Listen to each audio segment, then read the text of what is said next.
Well, that's that. NXT TakeOver 36 is well and truly in the bag, and if, well, word is to be believed, that's that. That's probably the last ever version of NXT TakeOver in this current form, in this current iteration that we're going to have. And if that is the way this whole thing is going to go out, well, it went out on a bang. We had new champions crowned, we had scores settled, and we may have just seen the last ever appearance of a certain Cole, baby. But there's no time to look into the past, even though it was like 2 days ago. It's time to look into the future. And if Nick Khan is saying that this is this bold new era that we're going to see in NXT, it's time to up some downs on the latest episode of NXT to see what in the hell is gonna go down with our black and gold, baby. I'm Gareth from WhatCulture Wrestling, and oh yeah, let's do this thing.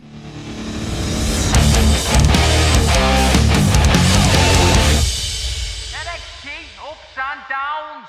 And to kick off this week's show, for the first time, I think ever, we're gonna get going with a yellow highlighter of the week. Yes, the first segment of the first thing in the first show got a yellow highlighter. It was just, well, it was just that kind of week. Because Cameron Grimes and Ted DiBiase showed up in a limousine. They'd obviously been partying for 2 days straight because Cameron Grimes is your new $1 million champion, baby. And the two hit the ring. Cameron Grimes had pyro, like the nice sparkly Randy Orton pyros, really cool. They got into the ring and Ted DiBiase was like, right, you may have been wondering why I came here in the first place, and the truth is, I was just trying to find the person to carry on the $1 million legacy, which is pretty much self-explanatory if you've been watching the show over the last couple of months. And then Cameron Grimes confessed that, yeah, maybe it did go to his head a little bit when he first started getting a bit of money. He was obviously the Doge father. But then when he was scrubbing toilets for LA Knight, he realized, he came to his senses and thought, you know what? I can't let Ted DiBiase end up in this situation. I gotta bring home the gold. I gotta bring home the legacy. I'm gonna be a new man. And there wasn't really any much more to this, to be honest. Like, money started raining down from the sky. They started laughing, just having a great time.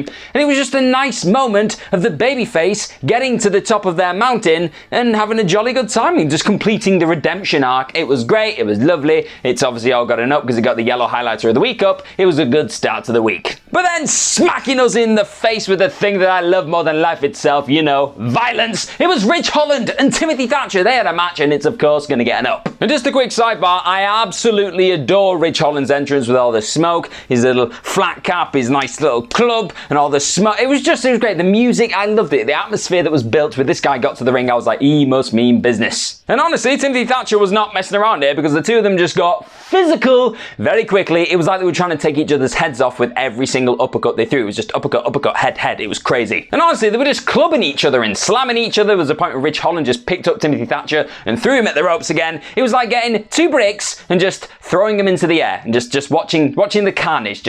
It was pretty, but violent. And I guess the narrative all the way through this is that Timothy Thatcher wanted to use his technical prowess to really isolate the limbs and the ankle of Ridge Holland, but it didn't really work out that way because Ridge Holland is an absolute beast. And in the end, after a massive slap from Timothy Thatcher, which could be heard around the world, Ridge Holland fired up. He went Super Saiyan. He headbutted Timothy Thatcher, then hit him with like a slam driver thing for the win, but he was not finished there. Everything just evolved into a big brawl. He started beating up Tommaso Ciampa, and Tommaso Ciampa then started beating up Pete Dunne. They were all scrapping, but then, out of nowhere, Danny Burch returned. He's obviously been on the sidelines for a long time, and him and Oni Lurkin never lost their NXT Tag Team Championship, so I hope this now means when they're back together, they can go chasing the gold, and if you listen to the promo later on in the night, it looks like that is on their minds too. Then, in the closing stages, Pete Dunne just had to restrain Ridge Holland from beating up Timothy Thatcher any more than he already was. Like, this guy is a bull, you cannot just let him off the reins all the time. But it just looks like this faction is something quite interesting. You got 2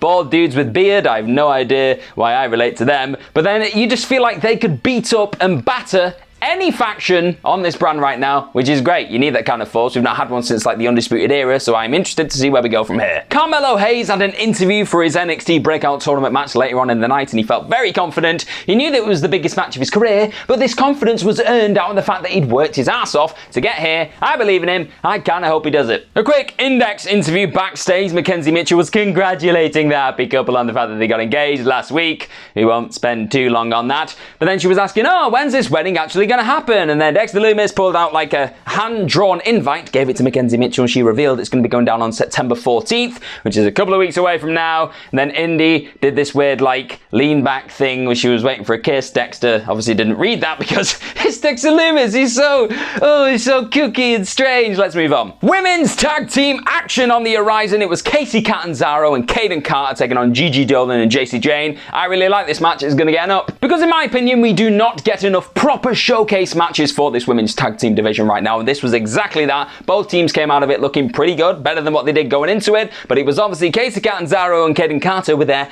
chemistry that was built up over the last couple of months who had a bit of an advantage coming in. Oh yeah, and just to note this, Jacy Jayne may just have the most savage cannonball I've ever seen. Kevin Owens, be warned. Like, there was lovely moments for both teams in this match. There was a point where Gigi Dolan just launched, I think it was Kaden Carter, straight into Jacy Jayne's boot. I loved it. But in the end, it was Kaden Carter and Kacy Catanzaro that came away with the win after the best finisher in all of NXT right now, that flipping 450 neckbreaker thing that they do together. It was good stuff. Then they jumped onto the announce desk and they were like, we need a title shot, and you know what? I think they do deserve it, but mostly because we don't have enough solid teams in this division right now. Raquel Gonzalez had an interview. She obviously came out of TakeOver 36 with her belt still intact, her reign still going strong because she beat Dakota Kai. But the big takeaway coming out of that match was the fact that Kaylee Ray suddenly popped up and stood on the ramp and was like, me, you, we're gonna have a match at some point. So obviously that was the question on everyone's lips. She was like, I don't really care if it's Kaylee Ray or it's anybody else out there, I'm just gonna beat them, it's what I do. So Frankie Monet popped up and was like, oh, I don't wait in line for title shots, I cut the line, they let me in because that's my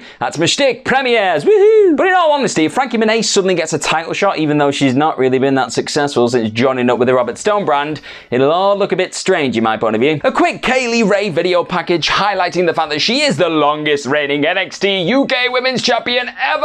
Oh, she was gonna have a match straight after. Before we could get to there though, Odyssey Jones had his breakout interview and he pretty much said the exact same thing Carmelo Hayes did about this match being the biggest in his life so far. And even though I am rooting for Carmelo Hayes, I sort of really like Odyssey Jones because he just seems like a really genuine dude. He's probably fallen into this wrestling business but feels like he could really get to the top. It's a tough one to call, but call it we will. And then guess what? We're bringing it back.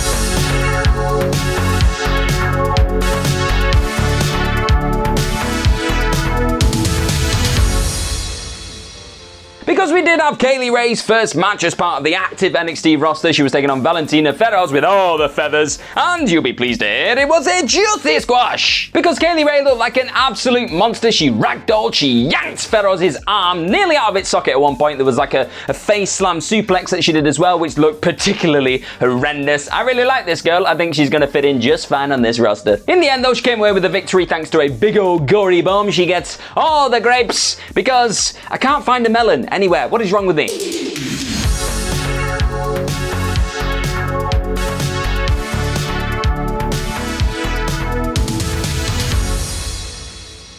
A quick backstage segment involving Gigi Dolan and Jacy Jayne having a little conversation with Mandy Rose, who was like, hey guys, come with me. I will sort out everything that's going on in your lives right now. I'll stop you losing ways because I am an expert in this kind of field, which made me think, wait, why? How? Because Mandy Rose, if I remember rightly, on Raw and SmackDown was not very good as part of the tag team division. Her and Dana Brooke had a horrendous record. So this is going to be interesting to see what happens here. Your new reigning defending NXT champion made his way down to the ring. It is Samoa Joe. Karrion Kross now wears a gimp mask and shows up on Monday nights. And he pretty much just put over the fact that he beat the most dominant NXT champion in history at TakeOver. He made him his bitch. And he was like, well, who's next? Like, I get stared down a lot, but nobody stood in front of me. Come on, guys, what you got? And paying off some long-term storytelling, because you'll remember we talked about it week after week after week. Pete Dunne just likes to stare at Samoa Joe. Pete Dunne was the first one out, and he was like, you think you're the baddest man in all of NXT? And, well,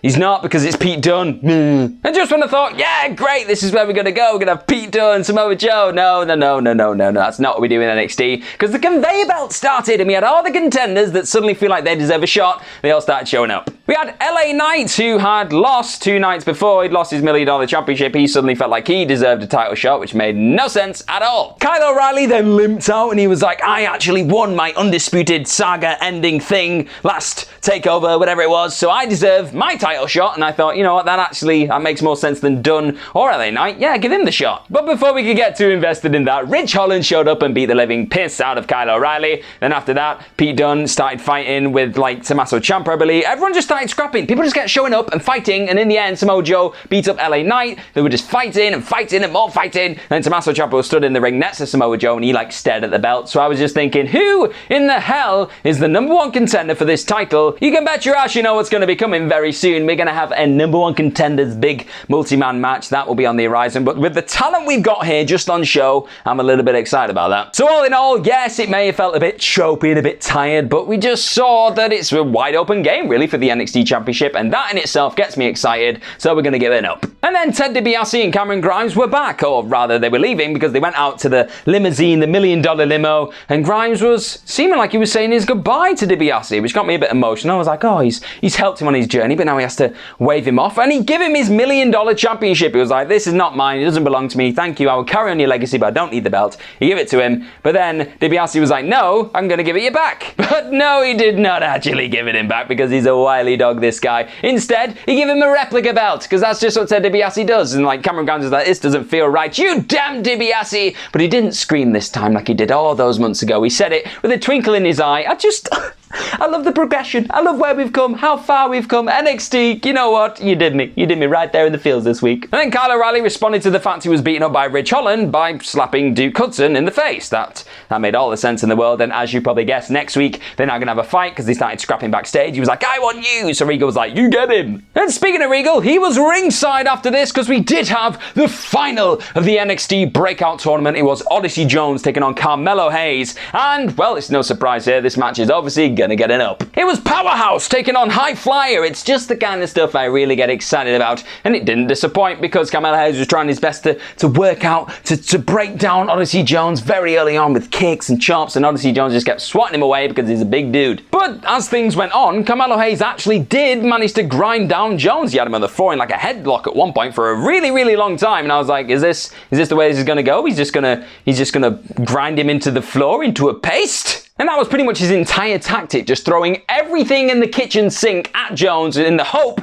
that he'd stay down, but he wouldn't, because this man is a freak of nature. Even after taking his high-flying, like, axe kick leg drop thing that he always seems to put people away with, he got up again, he kicked out, so Carmelo Hayes went for the second one, missed, and got splashed. But said splash was not able to seal the deal because Odyssey Jones got a little bit too cocky with his pin. He was like, I got him already. And then he got rolled up with the crucifix, and Carmelo Hayes came away with a roll-up victory in the final of the Breakout tournament. I know that sentence doesn't sound very good. It sounds like typical WWE, just copping out with a roll-up. But here, it worked because Jones looked inexperienced. He got carried away with himself, and Hayes was savvy. He used his brain, not his brawn, and got the job done. And just a little note as well. When we got down to the ramp and like Carmelo Hayes was interviewed, like asking, oh, are you going to challenge with your NXT Championship shot? And he was like, I'm not going to tell you just yet. My mind just went off and thought, well, if you don't go for the top title, what in the hell were you doing this for, really? Like, you've got to go for the big belt. You can't just go, oh, you know what? I've just gone through all that hell. I'm going to go after the Cruiserweight Championship. That's not a knock on Kushida. It's just, you know my point. Pete Dunne and the gang had a little promo segment. They were on this show a lot this week, but I loved them, so I'm not really going to complain. Pete Dunne was saying he wants the NXT Championship. Only Lorcan and Danny Burch said they want the NXT Tag Team Championship. And Rich Holland